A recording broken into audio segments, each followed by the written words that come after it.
my husband-to-be, although I didn't know it at the time, he asked me to come and live with him in Ireland. And I just thought, what a ridiculous thing to ask somebody. No, of course not. I'm not going to go.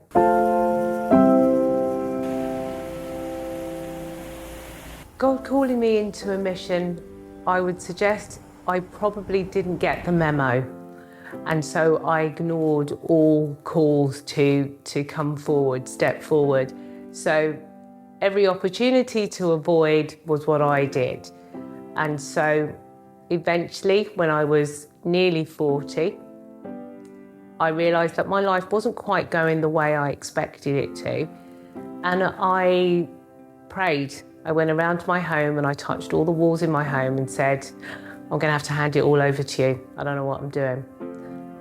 And I guess by doing that, the whole action, the confession and the handing over gave me a sense of relief that eventually someone else, something else was going to look after the life that had been so difficult, I think. And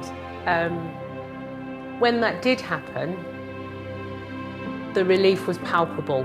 I realised, okay, I can do this, I can accept the call and I can do that. But in doing that, there's a lot of things that I had to give up, like my job. I thought I was great at my job, and there was no way that I'd have to give my job up. I was made redundant. And then I thought, I'll be all right looking after my nephew, who was my ward of court.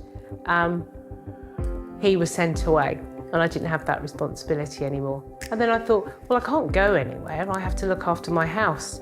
And within 2 days of being put on the market, it was gone. So all the barriers that I'd put up for not going were all being knocked down in one fell swoop. And then my husband-to-be, although I didn't know it at the time, he asked me to come and live with him in Ireland. And I just thought, what a ridiculous thing to ask somebody. No, of course not. I'm not going to go. The aforementioned excuses were all put out the way, and I was here. I arrived in Ireland. Now, how does that marry up with all the plans about mission? I guess until now I didn't know. But all the barriers that would have been part of the normal reasons for saying no, and I did. I stepped out of the front door one day and said to God, are you absolutely sure you want me here? And I felt that he would say, Bev, I know the plan. Jeremiah 29:11 says, I know the plans, and those plans are for your good. So for me to follow Jesus wholeheartedly is to have a sense that I am deeply submerged in my faith, and that I understand that being a wholehearted follower means that I am fully blessed.